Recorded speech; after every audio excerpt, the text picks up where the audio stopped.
السلام علیکم ورحمۃ اللہ وبرکاتہ۔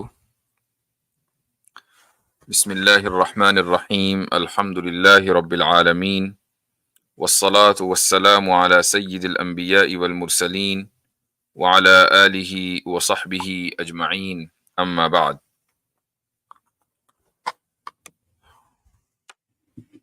آج ایک عرصے کے بعد آپ حضرات کی خدمت میں حاضری ہو رہی ہے، اور میں سمجھتا ہوں کہ آپ میں سے اکثریت اس بات سے واقف ہوگی کہ اس غیر حاضری کی وجہ کیا رہی، اور ظاہر ہے کہ جو احوال آئے ان کی موجودگی میں یہ ممکن ہی نہیں تھا کہ کوئی کام کیا جائے، اور اسی لیے اسٹریم کے سلسلے کو ہی نہیں بلکہ بقیہ جتنی بھی مصروفیات ہیں سب کو سائٹ پر رکھ دیا گیا تھا، اور 14 اکتوبر 2024 کے دن والد صاحب کی وفات ہوئی، اور اس کے بعد 15 اکتوبر کے دن ظہر کی نماز کے بعد جنازہ اور تدفین۔ 25 ستمبر میں مختصراً کچھ باتیں اس تعلق سے کرنا چاہوں گا، کیونکہ ہو سکتا ہے کہ بہت سے لوگ واقف نہ ہوں، اور کچھ لوگ جو واقف ہیں وہ سننا بھی چاہتے ہوں۔ تو ابتدا میں کچھ دیر اس موضوع پر بات کروں گا، اور اس کے بعد پھر انشاءاللہ اپنی سوال و جواب کی نشست شروع کریں گے۔ 25 ستمبر کو وہ ہاسپٹلائزڈ ہوئے تھے، اور ان کو ہارٹ اٹیک آیا تھا۔ یہ جو ماں باپ میں سے کسی ایک کے بچھڑ جانے کا غم، اور اس کے بعد جو ذمہ داریوں کا احساس ہوتا ہے، یہ کوئی معمولی چیز نہیں ہے۔ جو لوگ اس طوفان سے گزرے ہیں وہ اچھی طریقے سے جانتے ہیں کہ جب یہ طوفان آتا ہے تو انسان کو کیسا محسوس ہوتا ہے، اور اگر اس طوفان کے آنے کا کچھ نہ کچھ اندازہ پہلے سے ہو، اور تمام تر وسائل کے ہوتے ہوئے آپ اس طوفان کو نہ روک پا رہے ہوں، اور آپ کو یہ بتایا جا رہا ہو کہ یہ طوفان بس اب اتنی دیر میں آ رہا ہے، اور اتنے دن میں آ رہا ہے، اور اتنے گھنٹے میں آ رہا ہے، اور اتنے منٹوں میں آ رہا ہے، تو پھر تکلیف کا احساس ڈبل بلکہ ٹرپل ہو جاتا ہے۔ 14 اکتوبر بلکہ 13 اکتوبر کو میں اس سے پہلے کوئی 10-12-15 دنوں سے میرا معمول یہ تھا کہ میں صبح ہی ہاسپٹل جاتا تھا، رات تک وہاں رہتا تھا۔ وہاں رات کو رکنے نہیں دیتے تھے چونکہ آئی سی یو میں تھے والد صاحب 25 ستمبر سے۔ تو رات کو جب میں آیا تاخیر سے، تو عشاء کی نماز پڑھ کے فارغ ہوا، میرے پاس فون آیا، اور ڈاکٹر نے مجھے بتایا، ہاسپٹل سے فون آیا تھا کہ بھائی آپ جلدی آ جائیں، اور اس وقت آپ کو یہاں ہونا چاہیے۔ میں نے ان سے پوچھا کہ کیا ہوا، تو وہ کہنے لگے کہ ان کا ہارٹ فیل ہو رہا ہے آہستہ آہستہ، اور شاید وہ زیادہ رک نہ پائیں، تو آپ کتنی دیر میں آ سکتے ہیں؟ میں نے اس سے کہا کہ یہاں سے ہاسپٹل کا راستہ تقریباً 1 گھنٹے کا ہے، میں فوراً نکل رہا ہوں۔ تو ہم لوگ یہاں سے فوراً نکلے، اور 1 گھنٹے میں وہاں پہنچ گئے۔ جب وہاں پہنچے تو اس نے کہا کہ ہم نے کچھ دوائیں دی ہیں کہ جس سے ہارٹ چل رہا ہے، شاید یہ کہ 2 گھنٹے کے بعد ہم مزید دوا نہ دے سکیں۔ تو گویا کہ اس نے اشارہ دے دیا کہ آپ کے پاس 2 گھنٹے ہیں۔ 2 گھنٹے گزر گئے، اور ہمارا دل حلق میں، اور میری نظر مانیٹر کے اوپر جو ان کے بیڈ کے برابر میں تھا، کہ کبھی بلڈ پریشر نیچے جا رہا ہے تو کبھی اوپر آ رہا ہے، کبھی ہارٹ ریٹ نیچے جا رہی ہے۔ وہ عجیب و غریب منظر تھا۔ پھر اس کے بعد اس نے کچھ اور دوا دی، اور اس دوا سے ان کے ہارٹ کی کنڈیشن بہتر ہونی شروع ہوئی. فجر کی نماز کا وقت ہو گیا اور ہمیں یہ لگا کہ اب تھوڑا سا صورتحال بہتر ہو گئی ہے. تو پھر وہ ڈاکٹر آیا اور اس نے کہا کہ ہم نے جو دوا دی ہے اس کا اثر اب تھوڑی دیر میں ختم ہو جائے گا، 7-8 بجے تک، یعنی 2 گھنٹے اور ہیں. 7-8 بھی بج گئے اور ہم لوگ جو ان کے بالکل قریبی تھے، میں، میری والدہ، میری اہلیہ، ہم تینوں ان کے بیڈ کے قریبی تھے اور مستقل پڑھ رہے تھے. اور یہ ایک سعادت ہوتی ہے کہ اگر کسی کے گھر میں کوئی بڑا ہے اور وہ جا رہا ہے، یہ معلوم ہو، اندازہ ہو جائے، اور اس کی آل اولاد اس کے ارد گرد ہو اور وہ قرآن کریم کی تلاوت کر رہی ہو، تو پھر اس سے بڑھ کر کوئی اور سعادت دنیا میں نہ پڑھنے والوں کے لیے ہے اور نہ اس کے لیے کہ جس کے لیے پڑھا جا رہا ہے. یہی اسلام کی خوبصورتی ہے کہ ایسے مشکل وقت میں بھی ایک مسلمان کی یہ ذمہ داری ہے کہ وہ خدا کو یاد رکھے، خوشی کے وقت میں بھی اور غم کے وقت میں بھی. اس طریقے سے ہوتے ہوتے تقریباً 10:30 بج گئے اور اب ڈاکٹر نے آ کر یہ مجھ سے کہا کہ دیکھیں اب کسی بھی وقت ان کا ہارٹ بند ہو جائے گا، آپ ہم سے کیا چاہتے ہیں؟ 3 طریقے ہیں. پہلا طریقہ یہ ہے کہ ہم ہارٹ کو ریسیسیٹیٹ کریں اور کمپریس کر کے، وہ چیسٹ کے اوپر بہت زور سے، پوری ان کی ٹیم ہوتی ہے، لوگ ہوتے ہیں، وہ دباتے ہیں اور اس کا مقصد یہ ہوتا ہے کہ ہارٹ ریوائیو ہو جائے. بلکہ بعض مرتبہ پسلیوں کی ہڈی ٹوٹ جاتی ہے اور پسلیوں کی ہڈی ٹوٹنے کا مطلب یہ ہے کہ یہ عمل کامیاب ہے. تو میں نے ان کو منع کر دیا کہ نہیں، یہ طریقہ اختیار نہیں کرنا ہے. اس سے میں نے پہلے پوچھا کہ اس کا کوئی فائدہ ہوگا، کہ لیں گے ہاں تھوڑا بہت ٹائم اور مل جائے گا.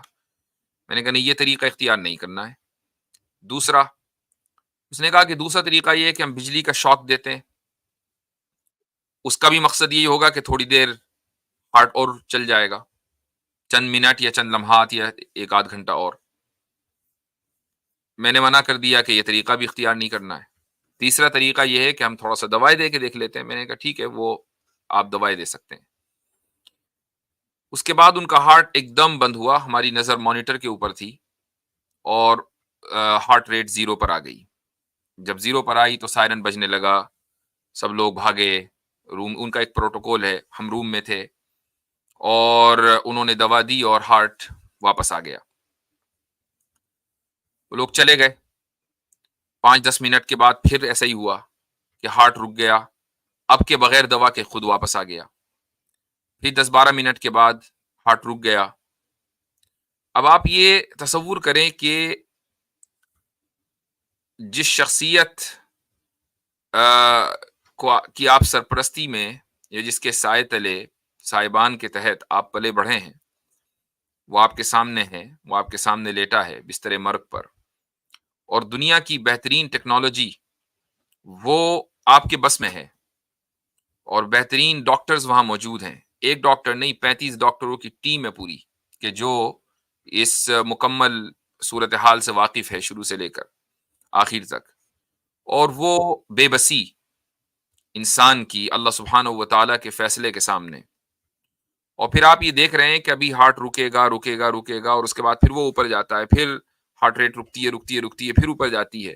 اور ہر لمحہ جب وہ اوپر جاتی ہے تو امید کی ہلکی سی کرن آتی ہے کہ نہیں، شاید زندگی کی کوئی رمق باقی ہو.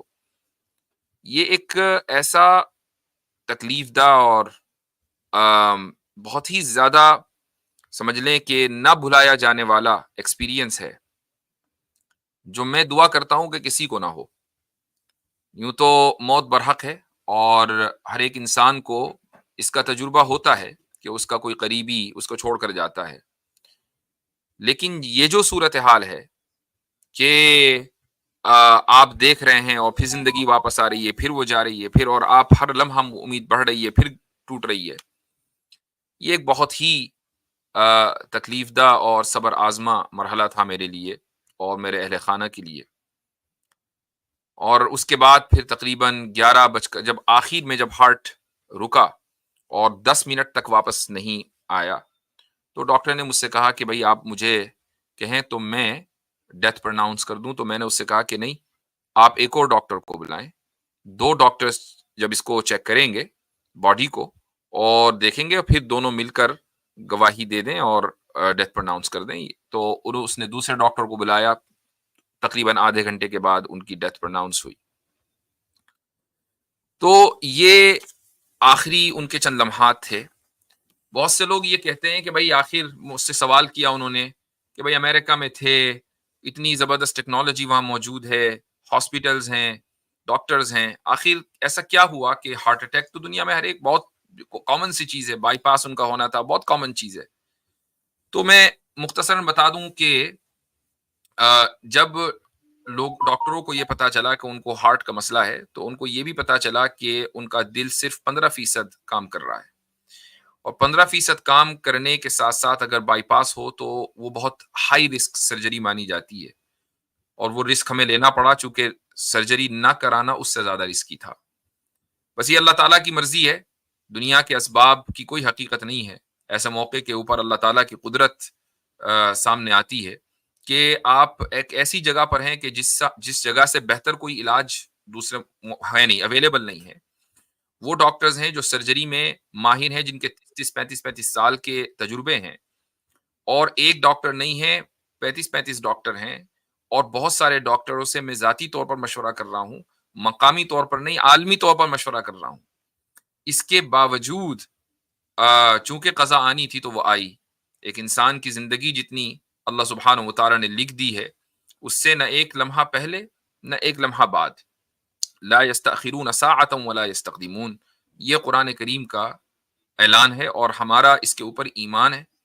اور انسان کے ایمان کی جو امتحان ہے، وہ دراصل ایسے ہی موقع کے اوپر ہوتا ہے کہ جب خوشی ہو تو وہ اللہ تعالیٰ دیکھتا ہے کہ یہ میرا بندہ شکر گزاری کرتا ہے یا نہیں، اور جب غم ہو تو وہ دیکھتا ہے کہ یہ صبر کرتا ہے یا نہیں. اور ہمارے ساتھ یہ ہوا، میرے ساتھ ذاتی طور پر یہ ہوا کہ بہت کم وقفے میں اللہ سبحانہ و تعالیٰ نے شکر گزاری کا بھی موقع عنایت فرمایا اور صبر کرنے کا بھی. 30 اگست والد صاحب امریکہ آئے تھے اسی کام کے لیے کہ وہ برہان اکیڈمی کی کلوزنگ دیکھیں اور اس موقع کے اوپر موجود ہوں. برہان اکیڈمی جو ہم نے پرچیز کی تھی، آپ سب اس سے واقف ہیں، 30 اگست کو. اور یہ چاہتے تھے کہ ان کے سامنے اسکول کا آغاز ہو جائے، اور جو 30 ستمبر کو اس کا آغاز بھی ہوا، اگرچہ وہ اس وقت ہاسپٹل میں تھے، سرجری نہیں ہوئی تھی، لیکن وہ اس سے واقف تھے. اسی کام کے لیے وہ یہاں آئے تھے. تو یہ جو موقع تھا یہ خالص شکر گزاری کا تھا. اور پھر دوسرا اسی 1 مہینے 1.5 مہینے کے بعد اللہ تعالیٰ نے دوسرا موقع دیا، یہ صبر کا تھا.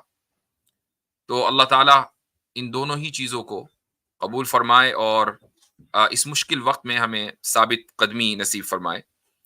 میں 2-3 باتیں ان کی شخصیت کے متعلق کہنا چاہوں گا، اور اس کے بعد پھر میں انشاءاللہ بقیہ حضرات کو بھی انوائٹ کروں گا. والد صاحب کی میں ان کو ابی کہتا تھا. تو والد صاحب کی یہ ایک عادت رہی ہے خود میرے ساتھ کہ انہوں نے مجھے بچپن میں، جب میں چھوٹا رہوں گا تو بات الگ ہے، لیکن جب میں شعور کی دہلیز پہ پہنچا اور پڑھنے لکھنے کا کچھ شعور ہوا، کچھ شوق ہوا، غالباً یہ شوق مجھے 12-13 سال یا 14 سال کی عمر میں کہہ لیں، اس سے پہلے نہیں تھا، اس کے بعد ہی ہوا. اس سے پہلے خوب کھیلے، لیکن جب انہوں نے دیکھا کہ اس کے اندر شوق پیدا ہو گیا ہے تو انہوں نے پھر مجھے کبھی حکم نہیں دیا کہ تمہیں یہ کرنا ہے یا یہ نہیں کرنا ہے. وہ حکم دینے کا مزاج ان کا نہیں تھا. میں اگر کچھ لکھتا تھا اور مجھے یہ محسوس ہوتا تھا کہ اس مضمون کو پبلک کرنے سے پہلے مجھے والد صاحب کو دکھا دینا چاہیے، تو میں والد صاحب کو وہ مضمون بھیجتا تھا اور ان کی رائے لیتا تھا. اگر ان کی رائے یہ ہوتی تھی کہ ہاں ٹھیک ہے تو میں اس کو پبلک کر دیتا تھا، ورنہ ان کی طرف سے جواب آ جاتا تھا کہ یہ مناسب نہیں ہے. بس یہ مناسب نہیں ہے کا مطلب یہ ہے کہ بس اب اس مضمون کو پبلک کرنے سے کوئی فائدہ نہیں ہے. ایک موقع پر مجھے یاد آیا کہ غالباً یہ بہت پرانی بات نہیں ہے، 2018 کی شاید بات ہوگی. اس وقت طلاق ثلاثہ کا مسئلہ چل رہا تھا، اور دیوبند میں ہمارے ایک قریبی عزیز ہیں، دوست ہیں، تو انہوں نے یہ پروگرام بنایا کہ عید کے موقع پر مسلمان سیاہ پٹی باندھ کر احتجاج کریں، اور مجھے پتا چلا کہ اس طرح کا کوئی پروگرام ہو رہا ہے اور آل انڈیا لیول کے اوپر ہو رہا ہے۔ میں نے اس تعلق سے کچھ ریسرچ کی اور مجھے یہ احساس ہوا کہ یہ چیز غلط ہے۔ عید کے موقع کے اوپر عید کے موقع کو سیلیبریٹ کرنا چاہیے، نہ کہ اس کو احتجاج کی نظر کر دینا چاہیے۔ تو میں نے ایک مختصر سی فیس بک پوسٹ لکھ دی۔ جو صاحب اس کو آرگنائز کر رہے تھے انہوں نے مجھے فوری طور پر کال کی اور انہوں نے کہا کہ بھائی آپ کے والد صاحب کا تو ہمارے ساتھ تعاون تھا اور آپ مضمون لکھ رہے ہیں اس کے خلاف۔ تو میں نے کہا کہ اچھا، میرا مضمون آنے کے بعد پھر ان کا کیا رد عمل تھا؟ تو انہوں نے کہا کہ بس اب یاسر نے مضمون لکھ دیا ہے تو اب نہیں کرنا ہے۔ تو ان کو بعض چیزوں کے اوپر اس حد تک مجھ پر اعتماد تھا اور انہوں نے اپنے اس موقف کو فوری طور پر بدل دیا، مجھ سے کہا بھی نہیں کہ میں تمہاری وجہ سے موقف بدل دیا، یا میں تو یہ کرنے جا رہا تھا، تمہیں مجھے کم سے کم دکھا تو دینا چاہیے تھا، مجھے بتا دو دینا چاہیے تھا۔ نہیں، بس خاموش، کوئی بات نہیں۔ سرجیکل اسٹرائک آپ سبھی واقف ہیں کہ یہ ایک کامیاب پروگرام تھا اور لوگ اس کا پورے ہفتے انتظار کرتے تھے۔ تقریباً 70 سے زائد اس کے ایپیسوڈز ہو گئے تھے۔ ایک وقت پر جا کر والد صاحب کو یہ پروگرام پسند نہیں آیا۔ وہ یہ کہتے تھے کہ اس پروگرام سے اب ایسا لگتا ہے کہ تم صحافی بن رہے ہو، جرنلسٹ بن رہے ہو، لیکن تمہاری فیلڈ جو ہے وہ کچھ اور ہے، جرنلزم تمہاری فیلڈ نہیں ہے۔ تو انہوں نے ایک دو مرتبہ مجھ سے کہا اور میں نے سمجھا کہ یہ ایک رائے ہے اور والد صاحب کی طرف سے کوئی حکم تو ہے نہیں، کوئی اصرار تو ہے نہیں، تو میں نے اس پروگرام کو جاری رکھا۔ ایک موقع پر والد صاحب جب امریکہ آئے تو ایک گھریلو محفل میں میرے جو نانا ہیں حضرت مولانا قاری عبداللہ سلیم صاحب دامت برکاتہم، تو ان کی بھی یہی رائے تھی کہ یہ پروگرام بند ہونا چاہیے۔ تو انہوں نے مجھ سے والد صاحب کے سامنے کہا کہ بھائی تم یہ پروگرام کرتے ہو، یہ کیوں کرتے ہو، اس سے کوئی فائدہ نہیں ہے۔ تو والد صاحب نے ہمارے نانا سے کہا کہ اب آپ ہی سمجھائیے اس کو۔ تو جب انہوں نے یہ بات کہی تو اس وقت میرے ذہن میں یہ بات آئی کہ والد صاحب نے یہ بات ویسے ہی نہیں کہی تھی، بلکہ یہ ان کی مرضی کے سخت خلاف ہے، لیکن ان کا ایک انداز ہے۔ میں نے اس دن یہ فیصلہ کیا کہ نہیں، اس کو آج ہی بند کر دینا ہے، اور اس کے بعد میں نے وہ پروگرام کبھی نہیں کیا کہ میں کسی پولیٹیکل لیڈر کو، کسی ملی قائد کو بلاؤں اور ملی مسائل کے اوپر، سیاسی مسائل کے اوپر گفتگو کروں۔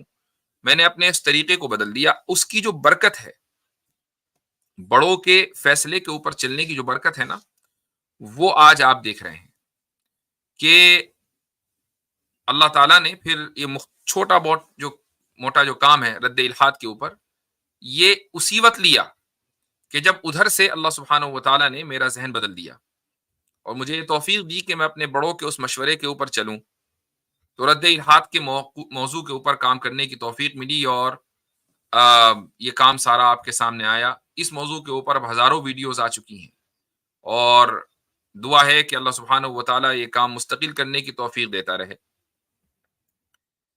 ان کے یہاں اگر کوئی مجھ سے پوچھے کہ میرے لیے ان کی سب سے بڑی قربانی کیا ہے، ہر والد اپنی اولاد کے لیے قربانی دیتا ہے، وہ کام کرتا ہے، محنت کرتا ہے، تھکتا ہے، اور وہ اپنی فیملی کے لیے کماتا ہے۔ یہ تو ہر ایک آدمی کرتا ہے، لیکن ایک خاص چیز ایسی ہے کہ جو ان کو دوسروں سے بہت زیادہ ممتاز بناتی ہے۔ محنت تو انہوں نے بھی کی ہے اور اللہ سبحانہ و تعالیٰ نے ان کو بہت نوازا تھا، اور اتنا نوازا تھا کہ جو ان کی خود توقع سے کہیں زیادہ ہوگا یقیناً۔ وہ کوئی امیر کبیر گھرانے سے نہیں آتے تھے، لیکن اللہ سبحانہ و تعالیٰ نے بڑی جلدی ان کی زندگی کو بدلا۔ یہ اس کا فضل ہے، ذالک فضل اللہ یؤتیہ من یشاء۔ اور میں نے جب آنکھیں کھولی تو جس گھر میں نے آنکھیں کھولی تو اس وقت اس فراوانی کا آغاز ہو رہا تھا، الحمدللہ۔ لیکن یہ قربانی تو بہت سے لوگ اپنی اولاد کے لیے دیتے ہیں. لوگ نکلتے ہیں صبح شام میں آتے ہیں، کیوں کہ پورے دن کمانا ہے تاکہ اپنی فیملی کو سپورٹ کر سکیں، اپنے بچوں کی فیس بھر سکیں اور ان کو اچھا سے اچھا پہنا سکیں. یہ سب کام تو سبھی کرتے ہیں. ایک چیز کہ جو انہوں نے، اور میں اکلوتا ہوں، یعنی میرے کوئی بھائی بہن نہیں ہے، تو جو میں ان کی سب سے بڑی قربانی میرے لیے ہے وہ یہ ہے کہ انہوں نے میری وجہ سے اور میری اس ترقی کی وجہ سے، علمی ترقی کی وجہ سے اکیلے رہنا گوارا کیا. انہوں نے تنہائی کو اس چیز پر فوقیت دی کہ وہ مجھے اپنے سے دور کر لیں. اور ان کے ذہن میں یہ تھا، شروع میں تو وہ یہ چاہتے تھے کہ میں دیوبند میں رہوں. میں تقریباً 20 سال پہلے دیوبند سے نکل گیا تھا. تو وہ چاہتے تھے کہ میں دیوبند میں رہوں. لیکن پھر جب انہوں نے میرے اس مزاج کو دیکھا کہ میں کوئی مسئلہ ایسا ہوتا ہے تو میں اس میں بول دیتا ہوں، رائے دے دیتا ہوں. ابطال باطل کی تھوڑا حمیت زیادہ ہے، الحمدللہ یہ بھی اللہ تعالیٰ کا فضل اور اس کی توفیق ہے.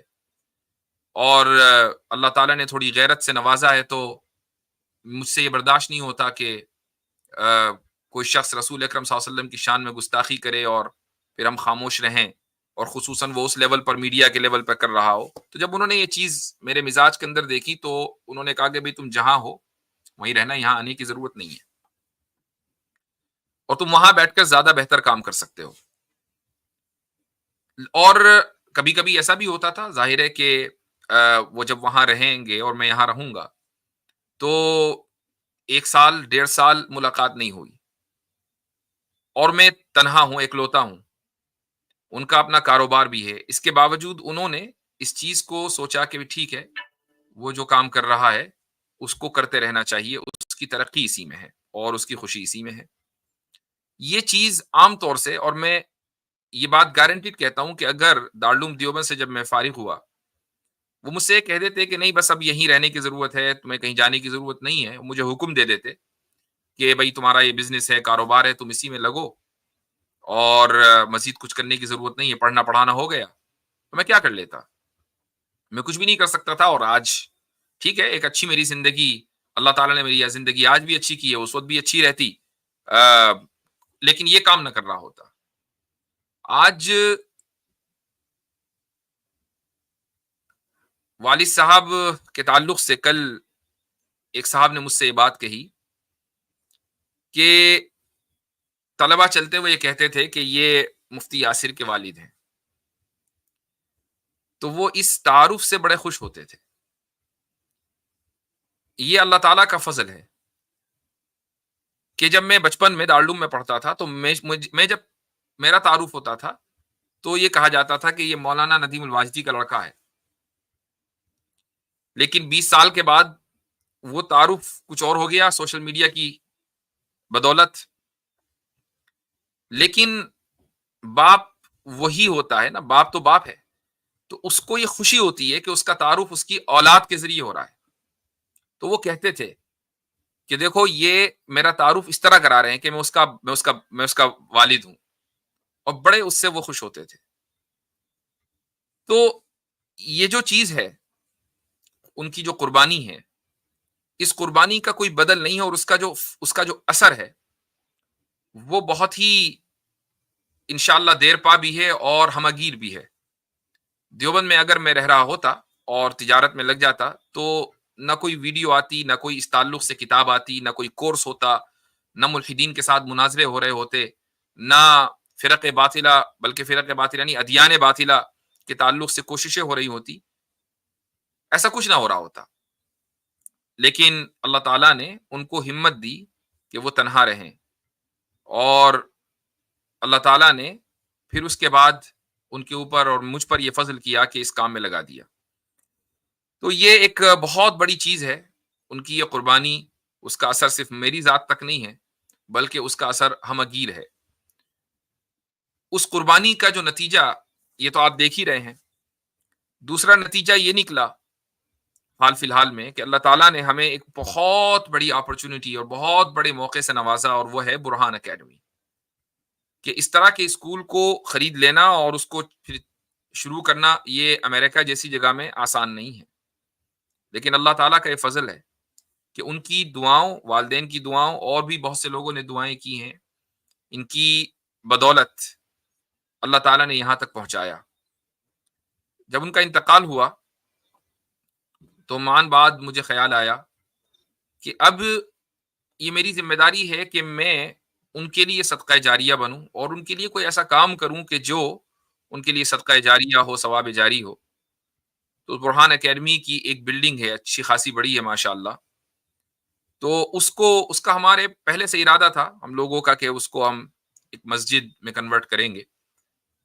تو الحمدللہ یہ طے پا گیا کہ اس مسجد کو والد صاحب کی طرف منسوب کر دیا جائے اور مسجد الواجدی کے نام سے اس مسجد کو قائم کر دیا جائے، تو بہت جلدی اس کا انشاءاللہ افتتاح ہوگا۔ میرا اندازہ یہ ہے کہ اس مسجد میں کم سے کم 400 سے 500 مصلیان کی جگہ ہے، اچھی خاصی بڑی جگہ ہے وہ۔ امریکہ جیسی جگہ میں اگر 400 300 400 لوگوں کی کوئی مسجد ہے تو وہ بہت بڑی مسجد مانی جاتی ہے۔ اور اس کی جب ہم نے یہ بلڈنگ پرچیز کی تھی تو پہلے دن ختم قرآن وہاں ہوا، اسی بلڈنگ میں جس بلڈنگ کو ہم مسجد بنا رہے ہیں، اور اس میں دعا والد صاحب نے کرائی تھی۔ تو ان کی کچھ برکتیں، کچھ یادیں اس بلڈنگ سے وابستہ ہیں۔ انشاءاللہ جب وہ مسجد بن جائے گی اور وقف للہ ہو جائے گی تو، اور ان کے نام سے منسوب ہوگی اور ان کے لیے اس نیت سے ہوگی کہ ان کو ثواب ملتا رہے، تو ہر وہ نماز جو اس مسجد میں پڑھی جائے گی تو پڑھنے والے کو تو اپنی جگہ ثواب ملے گا ہی ملے گا، اس کا کچھ حصہ انشاءاللہ ثم انشاءاللہ والد صاحب کو ضرور جائے گا۔ تو یہ چند باتیں، اور یوں کہنے کو بہت کچھ ہے، اور ظاہر ہے کہ مجھ سے زیادہ اور کون جانتا ہوگا۔ میں کچھ دن پہلے ان کی وفات کے 2 دن بعد ان کے تعلق سے کچھ لکھنے بیٹھا، بہت سارے پیراگراف لکھ دیے لیکن خود سمجھ میں نہیں آیا کہ یہ پھر ڈیلیٹ کر دیے، کیونکہ جب آپ کسی ایسی شخصیت کے بارے میں لکھنا چاہیں جس کو آپ اچھی طرح جانتے ہوں تو یہ سمجھ میں نہیں آتا کہ کہاں سے شروع کرنا ہے، کون سی بات لینی ہے اور کون سی بات نہیں لینی ہے۔ یہ چند مختلف چیزیں میرے ذہن میں آئیں اور اس لیے آپ کے سامنے ذکر کر دیں تاکہ آپ حضرات دعا کریں ان کے لیے، اور ان کو دعا میں یاد رکھیں، ان کے لیے ایصال ثواب کریں جب جب یاد آ جائے، اور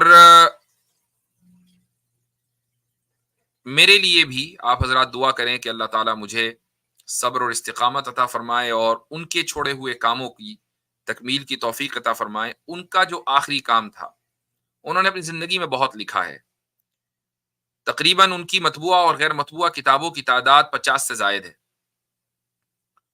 اور آخری 20 سالوں میں انہوں نے بہت زیادہ لکھا ہے۔ اللہ تعالیٰ نے ان سے جو آخری کام لیا ہے وہ بھی سیرت سے متعلق لیا ہے۔ کئی سال پہلے میری والدہ نے ایک خواب دیکھا تھا، وہ خواب یہ تھا کہ والد صاحب لیٹے ہوئے ہیں اور ان کے برابر میں رسول اکرم صلی اللہ علیہ وسلم لیٹے ہوئے ہیں، آپ صلی اللہ علیہ وسلم سیدھے لیٹے ہوئے ہیں، والد صاحب ان کے برابر میں، اور ان کی طرف کروٹ لے کر لیٹے ہوئے ہیں گویا کہ ان کو دیکھ رہے ہوں۔ بس اتنا ہی خواب تھا۔ ان دنوں والد صاحب نے سیرت کا کام لکھنا شروع کیا تھا، سیرت پر لکھنا شروع کیا تھا، تو اس خواب کی بالکل واضح سی تعبیر ہے کہ آپ صلی اللہ علیہ وسلم کی سیرت کو بیان کرنے کے لیے آپ علیہ الصلوۃ والسلام کو جاننا بھی ضروری ہے، تو خواب میں اس طرح دیکھ رہے ہیں ان کو، چونکہ ان کی آپ صلی اللہ علیہ وسلم کی شخصیت کو اور آپ علیہ الصلوۃ والسلام کی ذات کو، ان کی صفات کو بیان کرنا ہے، تو اس لیے وہ ان کو دیکھ رہے ہیں خواب میں۔ تو تقریباً 1500 صفحات میں یہ میری آخری گفتگو ہے والد صاحب سے، ہاسپٹل میں ان کی سرجری سے ایک دن پہلے میں نے یہ بات ان سے پوچھی کہ آپ نے سیرت کا کام کیا تھا، کتنا ہو گیا؟ تو وہ کہنے لگے کہ سیرت پر مکمل ہو چکا، یعنی سیرت رسول آپ صلی اللہ علیہ وسلم کی زندگی کے تعلق سے تمام گوشے وہ مکمل ہو گئے ہیں، اور ایک جلد کی کمپوزنگ رہ گئی ہے، 2 جلدوں کی کمپوزنگ ہو گئی ہے۔ تو میں نے کہا کہ آپ اس کے علاوہ کچھ رہ گیا؟ تو وہ کہنے لگے کہ ہاں ارادہ تھا کہ سیرت پر جو اعتراضات ہوں ان کو بھی ذکر کر دیا جائے، وہ ابھی میں نے نہیں لکھے۔ میں نے کہا ٹھیک ہے، آپ نے اس کا نام کیا رکھا ہے؟ تو وہ کہنے لگے کہ اس کا نام میں نے رکھا ہے دانائے سبل فخر الرسل، فخر رسول۔ تو میں نے ان سے عرض کیا کہ مجھے نام تھوڑا سا ثقیل سا لگ رہا ہے، مشکل سا لگ رہا ہے، لمبا سا لگ رہا ہے، اس کو اگر مختصر کر دیا جائے۔ تو وہ کہنے لگے کہ کیا نام ہونا چاہیے؟ میں نے کہا کہ سیرت الرسول کر دیں، علامہ شبلی نعمانی کی تو سیرت النبی ہے، آپ سیرت الرسول رکھ دیجئے۔ تو وہ خاموش ہو گئے، کہنے لگے ہاں چلو ٹھیک ہے یہ بھی۔ وہ اپنی بات تھوپتے نہیں تھے، مجھے نہیں معلوم کہ ان کو یہ نام پسند آیا یا نہیں آیا، البتہ انہوں نے یہ ضرور کہا کہ اس نام سے فلاں مسلک کے عالم کی کتاب موجود ہے۔ تو میں نے کہا کوئی بات نہیں، ایک نام سے تو کئی کتابیں ہوتی ہیں۔ انہوں نے کہا ٹھیک ہے، وہ ٹھیک ہے کہہ کر انہوں نے بات ختم کر دی۔ یہ میری ان سے آخری گفتگو ہے ان کی آخری کتاب کے تعلق سے، اور یہ میں اپنی ذمہ داری محسوس کرتا ہوں کہ جلد ہی ان کی اس آخری کتاب کو دنیا کے سامنے پیش کروں، منظر عام پر لے کر آؤں۔ یہ ان کا سب سے اہم کام ہے سیرت کے اوپر، اور شاید ان کی زندگی کی یہ خواہش ہو کہ وہ اس دنیا سے جب جائیں تو سیرت پر کام کرتے ہوئے جائیں، یا آخری کام ان کا سیرت کا ہو۔ تو اللہ تعالیٰ نے ان کی اس خواہش کو پورا کیا اور ان کی کتاب مکمل ہو گئی، تب وہ اس دنیا سے گئے۔ یہ اللہ تعالیٰ کا ان کے اوپر بڑا فضل اور انعام ہے۔ تو یہ چند باتیں میرے ذہن میں آئیں۔ ایک انسان کی جو سب سے بڑی کمائی ہے نا، وہ اس کی دولت نہیں ہے۔ ابھی کچھ دنوں پہلے رتن ٹاٹا کی موت ہوئی ہے۔ پورے انڈیا میں اس کا، بلکہ پوری دنیا میں اس کا چرچا تھا کہ بھئی رتن ٹاٹا مر گیا، اور لوگ اس کے جنازے میں شرکت کر رہے ہیں، کچھ لوگ رو رہے ہیں، بڑا بااخلاق تھا وغیرہ وغیرہ، یہ سب چیزیں تھیں۔ ٹھیک ہے، ایک آدمی کی شخصیت اپنی جگہ ہے، اور ہو سکتا ہے کہ وہ بہت، میں تو ذاتی طور پر نہیں جانتا ہوں، ہو سکتا ہے کہ وہ بہت بڑی شخصیت ہو اپنے اخلاق کے اعتبار سے، لیکن بات یہی ہے نا کہ مال و دولت اصل چیز نہیں ہے۔ بہت سے دوسرے بلینئرز ہیں جو مرتے ہیں دن رات، کون ان کو پوچھتا ہے؟ ملینئرز ہیں جو مر جاتے ہیں، کچھ ان کے رشتہ دار قریبی دوست ان کو پوچھتے ہوں گے، اس کے بعد وہ قصہ پارینہ بن جاتے ہیں۔ لیکن جو اصل انسان کی کمائی ہے وہ مال اور دولت نہیں ہے۔ اصل انسان کی کمائی دراصل اس کے وہ تعلقات ہیں کہ جن کے حقوق کو وہ اپنی زندگی میں ادا کرتا رہا۔ آج ان کے انتقال کو کئی دن ہو چکے ہیں، اور میرے پاس بلا مبالغہ 4 سے 5 ہزار میسیجز آ چکے ہیں تعزیت کو، اور میں کوشش کر رہا ہوں کہ جواب دیتا رہوں، اور بہت سے لوگ مضامین لکھ چکے ہیں، اور ہر ایک آدمی اپنے تعلق کا اظہار کر رہا ہے۔ کتنے ہی وائس میسیجز میرے پاس ایسے ہیں کہ مجھے یقین نہیں تھا، اندازہ نہیں تھا کہ یہ لوگ اتنے متاثر ہوں گے کہ وہ رو رو کر مجھے فون کر رہے ہیں، مجھے میسج کر رہے ہیں۔ تو یہ جو ایک اثر ہے، یہ اس لیے نہیں ہے کہ بھئی ایک شخص کے جس کی زندگی میں اللہ تعالیٰ نے فراوانی رکھی تھی وہ چلا گیا، نہیں، اس طرح تو بہت سارے لوگ ہیں، ان سے کہیں زیادہ لوگ تھے۔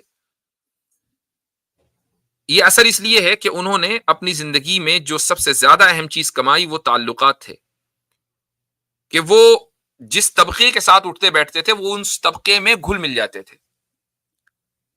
مجھے اچھی طرح یاد ہے کہ جب کوئی تعمیر کے موقع پر مثلاً مستری، مزدور، اس طرح کا جو طبقہ ہوتا ہے، تو ان کے ساتھ اسی انداز میں بیٹھے ہوئے ہیں، ان کے ساتھ چائے پی جا رہی ہے، وہ یہ سمجھ رہے ہیں کہ جی مولوی صاحب ہمارے بہت قریبی دوست ہیں، مولوی صاحب کہتے تھے۔ ان کے جو اپنے کلیگز ہیں، یا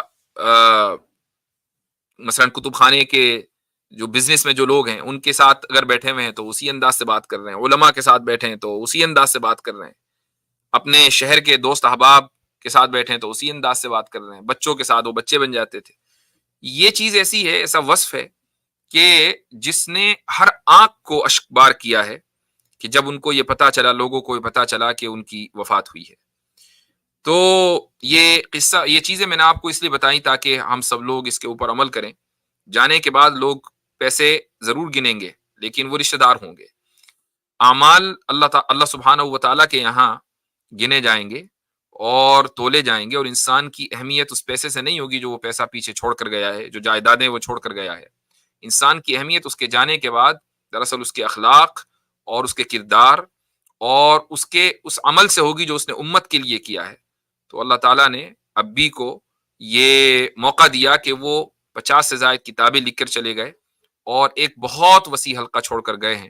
اللہ سبحانہ و تعالیٰ ان کی روح پر نور کی برسات کرے اور ان کی قبر کو نور سے بھر دے اور ان کی قبر کو وسیع کر دے اور وہاں کی وحشتوں سے ان کو دور رکھے اور جنت الفردوس میں ان کو اعلیٰ مقام عطا فرمائے، اور ہمارے لیے یہ فراق اور یہ جدائی وقتی ہو، اور جنت الفردوس میں اللہ سبحانہ و تعالی ہمیں ان کے ساتھ جمع کرے.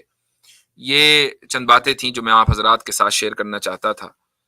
اب میں انشاءاللہ ہمارے کچھ ساتھی بیک سٹیج پر ہیں، میں ان کو ایڈ کرتا ہوں اور اس کے بعد پھر ہم لنک پبلک کریں گے انشاءاللہ.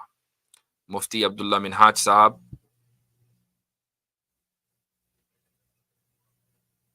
ابو ذر رسپانڈ، بسالت آدم صاحب، ایکنالج اسلام صاحب اور ریان عاطف ریان صاحب. السلام علیکم ورحمۃ اللہ وبرکاتہ. وعلیکم السلام ورحمۃ اللہ وبرکاتہ. وعلیکم السلام ورحمۃ اللہ وبرکاتہ. جی وعلیکم السلام ورحمۃ اللہ وبرکاتہ. سلام. مفتی صاحب، بے حد افسوس ہوا. اللہ تعالیٰ آپ کے والد محترم کی کامل مغفرت فرمائے، جنت میں درجات بلند فرمائے. کروٹوں کروٹوں ان کو جو ہے وہ جنت کی جو ہوائیں، فردوس کی ہوائیں، وہ نصیب فرمائے. آمین رب العالمین. مطلب آپ جب یہ واقعہ پیش آیا تو اس وقت میں اپنے چینل پر لائیو اسٹریم ہی کر رہا تھا، اور یہ وہ مومنٹ ہوتا ہے حضرت کہ جب جس طرح آپ نے ذکر کیا صبر کا، کہ گھر والوں کو صبر عطا فرمائے. تو میری تو دل سے دعا ہے کہ آپ کو، آپ کے گھر والوں کو، تمام لوگوں کو، بالخصوص آپ کی والدہ کو صبر عظیم عطا کرے اللہ تعالیٰ. کیونکہ جو ایک شریک حیات کا جو ایک ساتھ ہوتا ہے نا اس کارواں کے اندر، چاہے وہ دنیاوی اعتبار سے اور روحانی اعتبار سے، اور یہ چیز ہم نے فیل کی ہے جب ہم نے محسوس کیا آج سے تقریباً 10 سال پہلے جب میرے والد محترم کا انتقال ہوا تھا. تو یہ چیز ہم نے اپنی والدہ کے بیہیویئر کے اندر دیکھی with in the next few months. تو اس حوالے سے اللہ تعالیٰ سب کے جو ہے وہ دل سے دعا ہے کہ سب کو جو ہے وہ